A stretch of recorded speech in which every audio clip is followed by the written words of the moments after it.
अब उज्जैन रोड का तो अभी बता रहे हैं कि वो 8 लेन हो रहा है। एक उज्जैन को एयरपोर्ट से कनेक्ट करने के लिए एक अलग से रोड बन रही है। वो रोड बननी शुरू हो गई है, पर उस रोड पे भी टाउनशिप आ गई है। सिंहस्थ आने वाला है हमारा 2028 1-1.5 महीने का सिंहस्थ होगा, उसमें 4-5 करोड़ लोग आएंगे। उन 4-5 करोड़ लोग स्थायी रूप से तो यहाँ बसने आ नहीं रहे हैं। बिल्कुल, तो फिर प्रॉपर्टी हाइक क्यों हो जाती है उस एरिया की? वो कारण वही तो है ना, आप उज्जैन रोड की लहर चल रही है, हर ब्रोकर उज्जैन रोड। एक समय था सुपर कॉरिडोर। अब सुपर कॉरिडोर पे टीसीएस इन्फोसिस आ गया। क्या हाल है आज सुपर कॉरिडोर के? हाँ, सुपर कॉरिडोर कितनी बसावट आ गई? खाली पड़ा है अभी भी, क्योंकि इंफ्रास्ट्रक्चर नहीं है, स्कूल नहीं है, कॉलेजेस नहीं है, मार्केट वैसे डेवलप नहीं है, रोड्स उतनी नहीं है कनेक्टिंग। तो मैं यही कहता हूँ कि भाई आप कोई भी प्रॉपर्टी ले रहे हो तो पहले इंफ्रास्ट्रक्चर चेक करो कि वहाँ आने जाने का रास्ता है कि नहीं, वहाँ मार्केट है कि नहीं, हॉस्पिटल नज़दीक है, स्कूल नज़दीक है, जो बेसिक नीड्स हैं। आप तो काम पे निकले तो आप 25 किलोमीटर आप इंदौर से देवास चले जाओ, मऊ चले जाओ, उज्जैन चले जाओ, आपको प्रॉब्लम नहीं है। पर आपके पीछे आपकी फैमिली है, बच्चों को स्कूल जाना होता है, गृहिणियों को घर का सामान लेना होता है, घर में अगर बुजुर्ग है, कभी मेडिकल हेल्प की ज़रूरत पड़ गई, तो वो ये सारे पॉइंट्स हैं। अब आप देखेंगे इंदौर के डेवलपमेंट में जहाँ जहाँ ये चीज़ें बनी, वो एरिया तेजी से डेवलप हो गए। 90s में बॉम्बे हॉस्पिटल बना, ये पूरा एरिया रिंग रोड आप देखिए, पूरा एरिया हमारा विजयनगर अपना पूरा एरिया डेवलप हुआ। जहाँ जहाँ हॉस्पिटल्स आते गए, स्कूल्स आते गए, वो एरिया आप आज देख लो उनके क्या हाल हैं। और जो एरिया में आज स्कूल, हॉस्पिटल, मार्केट्स नहीं है, उनके हाल आप समझ लीजिए। आज से 25 साल पुराने डेवलपमेंट्स में आपको बता सकता हूँ, जहाँ पे ये बेसिक चीज़ें नहीं है तो वहाँ प्राइस नहीं है। तो कुल मिलाकर सर, जो एक बायर इंदौर मूव किया है या उसे अपना घर लेना है इंदौर में, तो उसको वो ऐसे 5 मेजर पॉइंट जो हैं, वो मेजर जो चेक्स हैं, सबसे पहले तो आपने बताया कि प्रॉपर्टी रेरा रजिस्टर होनी चाहिए। बिल्कुल 100%। सेकंड, आपको ये चेक करना है कि आप जिससे ले रहे हैं वो भी रेरा रजिस्टर होना चाहिए ब्रोकर। बिल्कुल कोशिश करें।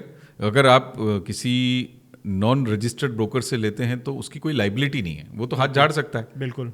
रेरा रजिस्टर्ड ब्रोकर के साथ तो आप संवाद करो ना उससे, लिखित में उससे बात करो ना, आप मेल पे बात करो, आप व्हाट्सएप पे बात करो उससे, तो वो रिटर्न में देगा भी आपको। अगर वो जेन्युइन है तो वो क्यों कुछ गलत करेगा।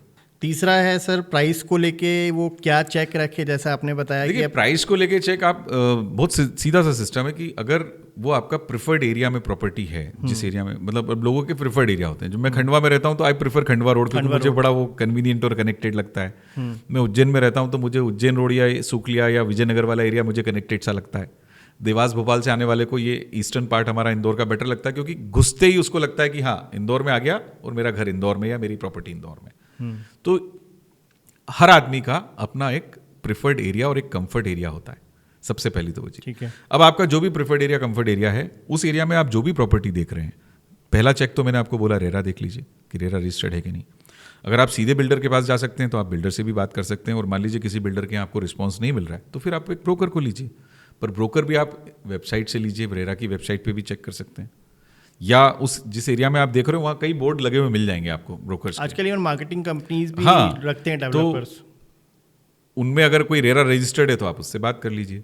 वो आपको उस पूरे क्षेत्र की जानकारी भी दे देगा, कौन कौन से प्रोजेक्ट हैं, किस प्रोजेक्ट में क्या प्राइस चल रहा है। आप एक छोड़िए, 4 ब्रोकर से चेक कर लीजिए। यकीन किसी पे मत कीजिए, इन्फॉर्मेशन इकट्ठी कर लीजिए। बाद में जब आप बात करते हो तो आपको समझ में आता है, जब बात करते करते समझ में आता है नहीं ये आदमी जेन्युइन है, ये आदमी फेक है, या ये बहुत बड़ी बड़ी बातें कर रहा है। तो वो आपका एक डिसीजन लेने का एक प्रोसेस में वो शामिल होता है। तो रेरा चेक कर लिया आपने, रेरा रजिस्टर्ड ब्रोकर के थ्रू आप गए, आपने 4 प्रॉपर्टियां विजिट की। आप अब यहाँ पे आप अपना एक चेक लगाइए। यहाँ से अब आपके कंफर्ट, प्राइस में क्या क्या चीज़ें हैं, आपकी कैपेसिटी, क्योंकि मैं आपको 1 करोड़ का घर दिखा रहा हूँ और आपकी जिम में 50 लाख ही, 50 लाख, तो मतलब मैं अपना भी टाइम वेस्ट कर रहा हूँ और आपका भी टाइम वेस्ट कर रहा हूँ। तो बेटर है कि मेरी जो कैपेसिटी है मैं वही बात करूँ कि भैया मेरे को 50 लाख का घर चाहिए तो मैं ब्रोकर को 40 ही बोलूँ। मतलब एक मार्जिन रखें तो वो आपको उसी बजट में प्रॉपर्टी दिखाएगा। ओके। लोग क्या करते हैं, अरे दिखा दो साहब, बजट बताने में शर्म आती है, हिचकते हैं। नहीं होना चाहिए, आप अपनी जो हैसियत है उस हिसाब से बात करो ना, क्या दिक्कत है भाई। 1 करोड़ का घर देख के और आपके मन में डिजायर जाग जाती है, फिर वो नहीं मिलती है तो फिर आपके मन में फ्रस्ट्रेशन बढ़ता है, अरे ये तो महंगाई बहुत है। ऐसा नहीं है। और उसके चक्कर में एक इकोसिस्टम जो पूरा इंदौर का, उसके लिए एक नेगेटिविटी आती है कि इंदौर में घर महंगे हैं, प्रॉपर्टी महंगी होती है। एक्चुअली ऐसा नहीं है, क्योंकि अभी वो माहौल अब धीरे धीरे बन रहा है। मुझसे कई लोग पूछते हैं बाहर, ये परसेप्शन है। देखिए मैं मतलब इसको एक कोरिलेट करता हूँ गोल्ड से। 24 कैरेट गोल्ड होता है वो सबसे महंगा होता है, 22 कैरेट उससे सस्ता है, 20 कैरेट उससे सस्ता है, 18 कैरेट उससे सस्ता है, 16 कैरेट उससे सस्ता है।